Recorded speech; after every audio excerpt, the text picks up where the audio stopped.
Cancer, Cancer, Cancer. Welcome po sa Scorp's Work Tarot. January 18, 2026. Oops, sorry. So, New Moon reading po.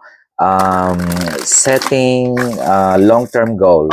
Yun po ang message ng New Moon sa January 18. Also, taking responsibility. So, yung pong mga decision natin, we have to take responsibility dun sa mga past mistakes or mga learning lessons ng decisions na ginawa natin in the past. Also, message niya rin po is prepare for new growth, opportunities. Yes? So, New Moon, January 18. Let's see what Cancer need to know. Welcome, OFW. Welcome po. Welcome. Scorp's Work Tarot, general reading. Kung makaresonate, shout out po. Kung hindi, next time. So, New Moon, January 18. What Cancer needs to know? Check natin. Okay. Oops. Bakit nakabaliktad? Baliktad pala. Okay. So, yeah. Okay. 7 of Pentacles. Magician. Yeah. So, anong minamanifest mo? 7 of Pentacles, ito yung boring na ginagawa natin araw-araw. Yes. So, si Cancer, alam mo yan. Water sign. Nasa kanya yung discipline. Gigising tayo sa umaga at magtatrabaho.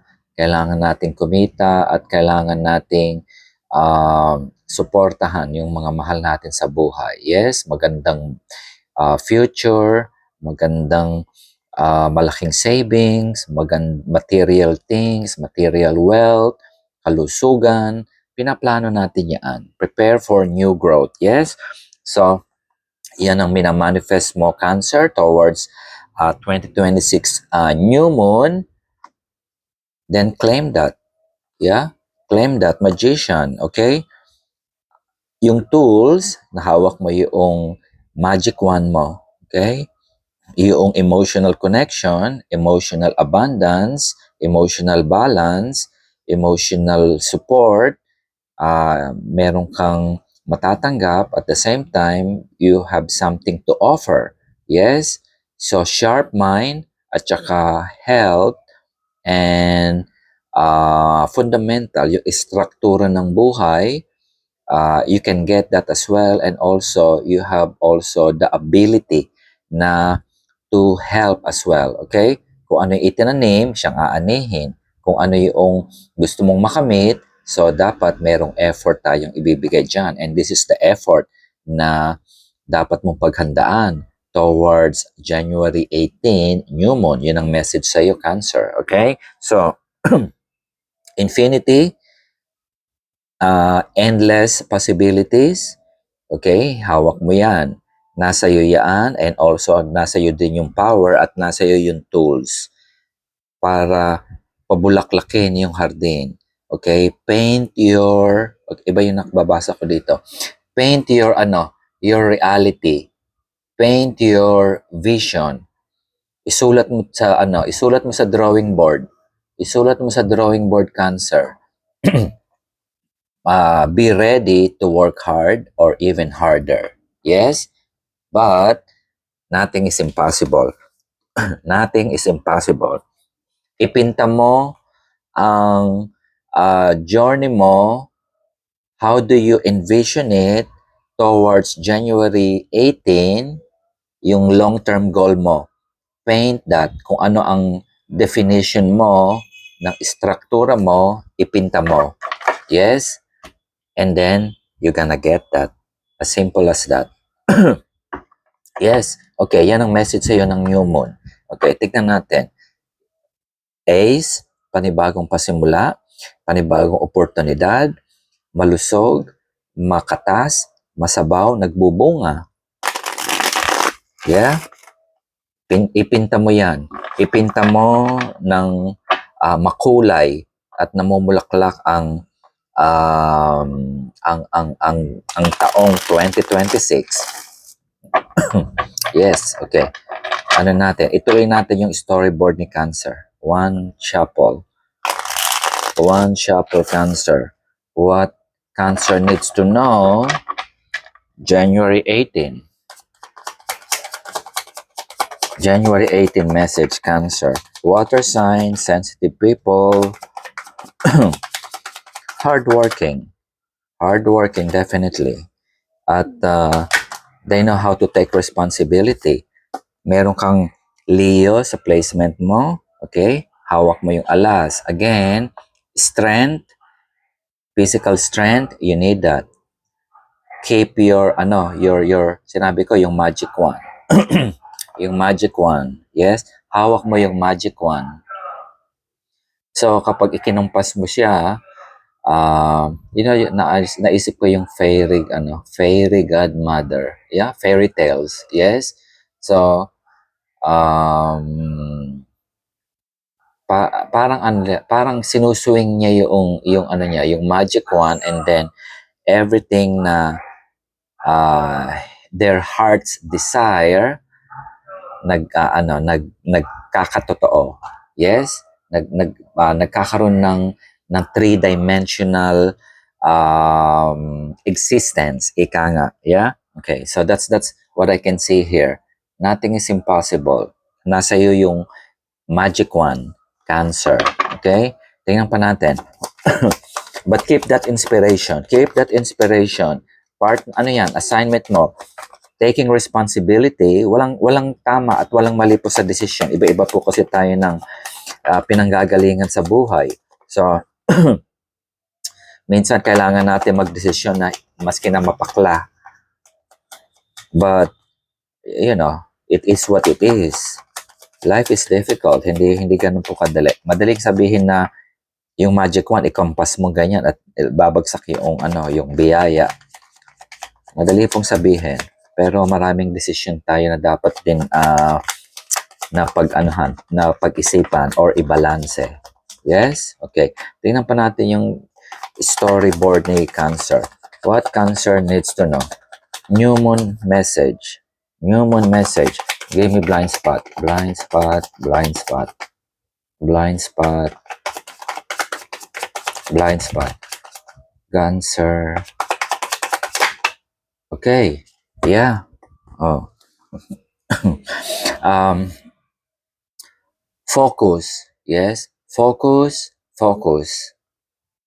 Four of Pentacles, ito yung nagsasolo flight na nagtitipid, nagchatsani. The way I see here, okay, it's about focus. Hindi pagdadamot, kundi focus on your vision. Yeah, para siya nagme-meditate. Nag-iisip siya at nagpaplano. Iniisip niya yung susunod niyang manifestation and kung ano yung wish niya. Wish fulfillment. Endless possibilities. Hawak mo lahat. Nandyan yung talino mo. Nandyan yung kalusugan. Nandyan pa rin yung financial resources and meron kang tsatsaniin. Kumbaga kung kailangan mong palakihin yung negosyo or mag-invest ka or pambayad hindi ka mamumroblema sa pambayad sa credit card. Alam mo, kasama na rin po dito yung pagbabudget siguro. Okay? Responsibility natin yan. Ngayon, yung opportunity, meron ka nakikita. Meron ka nakikita, I can see here. Meron ka nakikita, binivisualize mo na. Binivisualize mo na. If you're dealing with Aries, kumuha ka ng sa kanya, ng advice, or kung sa opisina, meron kang Aries na amo, yun ang magbibigay sa'yo ng another opportunity. Yeah? Sa career. Sa career. Okay? It's all about vision. It's all about envisioning yung ating next step. Okay? Ituloy natin yung storyboard. Ituloy natin yung storyboard ni Cancer. Okay? Interesting ito. Interesting itong ni Cancer. Ituloy natin. Bigyan natin ng good reading si Cancer. What Cancer needs to know? What Cancer needs to know? January 18. New Moon. Okay? Long term to. Long term po tayo. Long term ang message ng New Moon. New moon message. New moon message. Yeah. Gusto ko pong ituloy yung full moon and new moon for the rest of 2026 reading para makita natin yung sequence noong progress kung nagmamaterialize. Yeah. So ang buhay po ay cycle. So darating po, nandiyan po yung opportunity at biyaya, pero merong mga hiccups minsan. May hiccups, may konting delay, or we need to exert effort. So alam natin kung kailan tayo magpo-push at kailan tayo magpo-pause. Yeah, that's true. That's true. So to save our energy, kasi minsan nadadala tayo minsan it's either emotion, yung mga nega news, impluensya ng mga social media, etc. So, minsan nawawala yung diskarte natin. Okay, new moon. Focus tayo kay Cancer.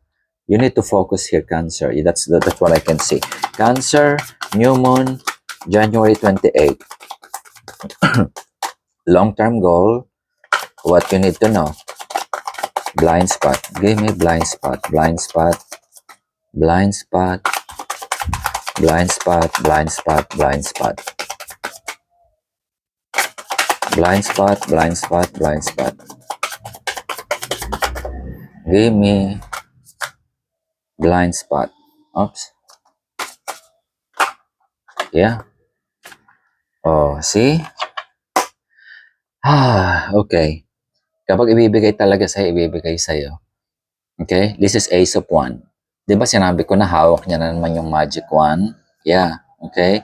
So, anything na may manifest tayo, again, ito yung 3D reality. Ito yung pang-araw-araw na nakaka-boring, na nakakapagod, na alam mo yung minsan na uuwi ka. I mean, nadanasan ko na rin yan. Yung nasa Pilipinas ako, nagtrabaho po ako sa sa bangko before.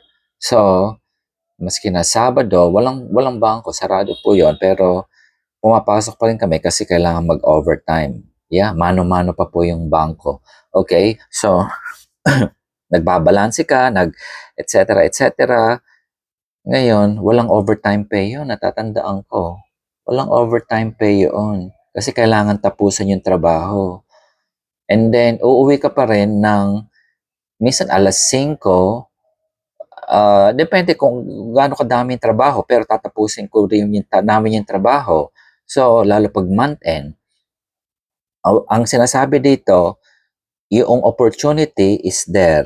Yes? Pero itong nakaka-boring na trabaho na ginagawa natin araw-araw, there's no escaping. Walang pukpok na at gagawin natin yan. January 18 is setting yung long-term goal mo, Cancer. Yes? Hawak mo yung tools. Matalino ka, meron kang natapos, meron kang career, meron kang, yung struktura, hindi natin matatakasan yan. At the end of the day, hawak mo yung alas. Sabi ko sa iyo, hawak mo yung alas. Kung meron kang Leo na nasa yung mister mo, yung boyfriend mo, girlfriend mo, you're planning to settle, kailangan mo pa rin ng pera. Yes? New beginning, new opportunity, darating. Ano yon? Ano yung hinihingi mo? Okay? Dealing with Taurus, okay, gusto mo na magpakasal, struktura na naman ito. Ang buhay natin is all about structure. Kung ano yung sinabi ng simbahan, kailangan sundin. Kung sinabi ng traffic regulation, kailangan sundin. Kung ano sinabi ng gobyerno, kailangan sundin. Yeah? Hindi natin batakasan yan ng eskwelahan. Okay? Taurus is about structure. Ibig sabihin yan, gusto mo sundin, okay, bibigyan ko ng timeline ito. 7. 1, 2, 3, 4, 5, 6, 7. Okay? Kung meron ka tinanim 7 months ago, okay, towards 18 of January, you're gonna get that. Okay? Ano itong new beginning na hiningi mo? Yes, meron kang hiningi. Nag-manifest ka, and then you pray and work hard for it. Walang complaint. Follow the rules. Okay? It's all about discipline. Discipline, discipline, discipline. Okay, yeah, there you go. King of Pentacles. Yeah? It's all about money and abundance. Yes? So, you're dealing with court card. Yeah, okay. You have Taurus here and you have Leo. Taurus, very prominent yung Taurus dito. Yes, siya yung ano mo, siya yung parang soulmate mo ito o mister mo o you're dealing with somebody or your boss or meron kang ka-close na Taurus. Yes, who also will give you the opportunity to to expand. Merong expansion ka dito. Yes, may expansion ka rito. Okay? Meron ka bang hinihintay na biyahe? Expansion. Meron ka ba hinihintay na negosyo? Expansion. Meron ka you're in full circle. Yeah? May full moon. May full moon dito. Okay? Very prominent yung full moon. This coming January 3. Check that reading. Cancer. Baka may message sa yung full moon. Okay? This is new moon January 18, but may full moon on January 3. Focus on that one. Check that out. Again, okay, investment, okay. Okay, this is also about possible, hindi lang salary increase ito. Ito yung tipo na payback. I can smell payback here. Kung meron kang halimbawa, bahay na binebenta, malaki, anything big, okay? Lupain o asyenda or malaking plantasyon, parang ganon. Anything fruit bearing, mga fresh produce related sa agriculture. Yes, kumbaga sa harvest season, merong offer na Cancer, yung puno mo ng singkamas or puno kamatis or yung mga ganon, bibilin ko na kasi merong akong buyer, something like that. Or yung negosyo kung restaurant, kailangan namin ng madaming ubas, okay? Or kailangan namin ng anything like that. Yes?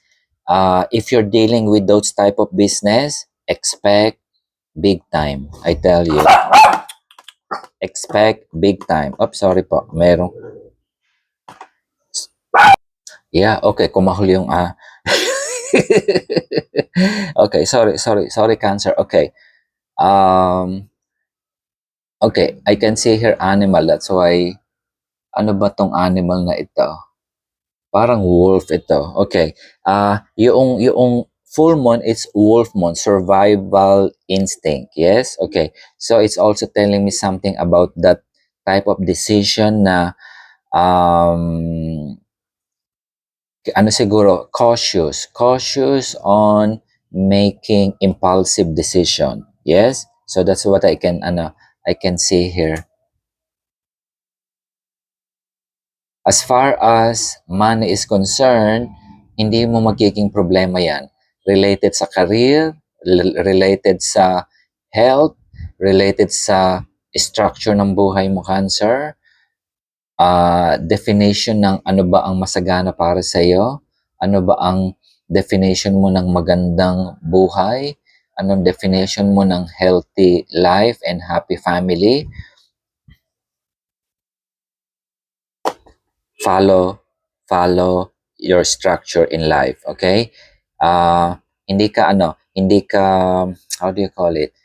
You will never miss, okay? Minsan kasi meron tayong decision na impulse or yung biglaan kasi na I can see here yung the King of Wands, impulsive yan. Leo is fire, okay? Water ka.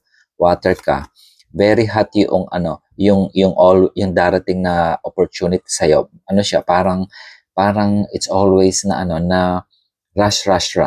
Okay? Yun ang isang full moon and new moon advice sa iyo as well, because you're talking about preparation for new growth. Okay? Minsan, yung growth na yun, mabilisan. Yung opportunity, mabilisan. Parang stock exchange na kailangan i-buy mo, kailangan i-sell mo kaagad. Yes? Okay. So, anything related to that, focus, okay? Meditate, breathe in, breathe out. Yun ang parang nakikita ko rito. Kaya kinikip mo yung yung card mo to your chest, yeah? Kumbaga sa you keep it close to your heart, yeah? Tinitimpla mo, okay? I think that's the word. Timplahan mo na ang decision mo para sorry, to have that solid decision, yeah, para mas magiging powerful yung manifestation mo rito. You are manifesting. Malaki yung inaano mo rito, malaki yung minamanifest mo dito. I do not know what it is, Cancer, okay? Very big itong nasa harapan kong nakikita ko rito. And very hot also. Remember, 2026 is a year of fire horse. Madaming mabilis, madaming mainit, maraming desisyon, madaling magbagong isip, mabilis mag-yes, mabilis mag-no. So, keep that balance and keep your head above that emotional,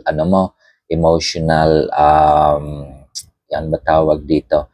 Yung emotion mo, i-balance mo po para hindi mahilaw. Yes? Para mas lalong maging solid at magiging fruitful yung negosasyon or yung decision at saka yung long-term goal mo. Mas lalo mo siyang ma-achieve at always in your favor. Yeah?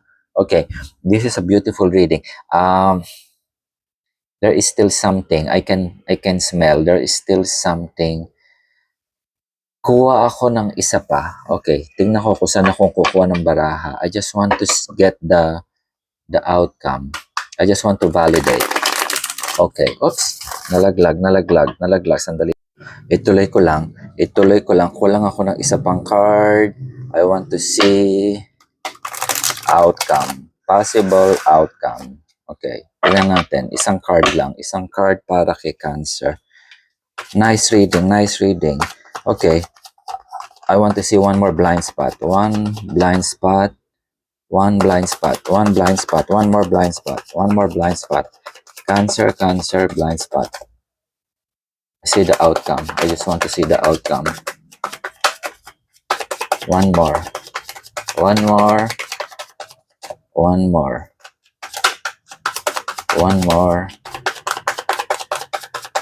Cancer.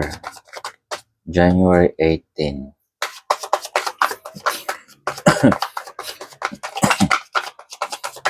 One more. Yeah, okay, lumipad. Oh, see? Okay, validation na ito. Validation. So, you have that clarity.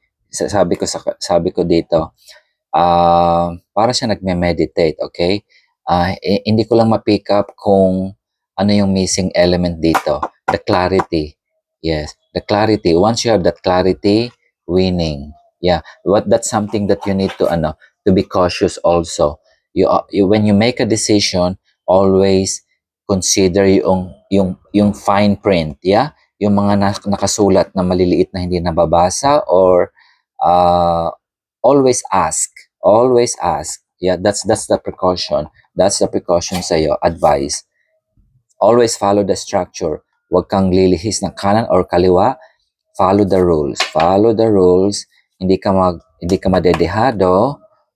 Leo is behind you to give you that inspiration, and you have the tools. You have 2 aces here. This is a new beginning. Ituloy mo lang kung ano yung ginagawa mo. Yeah? Money, wealth, health, financial, long-term goal, taking responsibility, you're gonna have that growth and open more opportunity. Yes? Okay. So, Cancer, magpapakape ka. Magpapakape si Cancer. Ngayon, another Moon Oracle reading, Cancer. One lang. Okay. Aries. Sabi ko sa'yo, may Aries ka dito eh. Aries or Leo. Okay, Leo pala, sorry. Pero Aries is also a fire sign. Okay? So, keep that fire burning. Now, sabi dito. Okay? Remain sensitive to others to avoid confrontation. Yeah? Okay? I think sinabi ko na very fiery.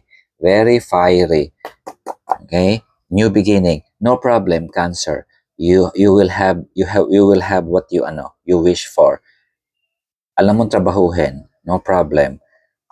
Keep it to yourself sometimes and get that clarity always.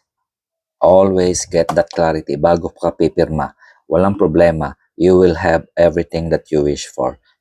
January 18, 2026, this is big time for you. Claim that you are the magician. Yes? Okay. So, yeah. So, salamat, Cancer. So, sana nag-enjoy po kayo and see you again.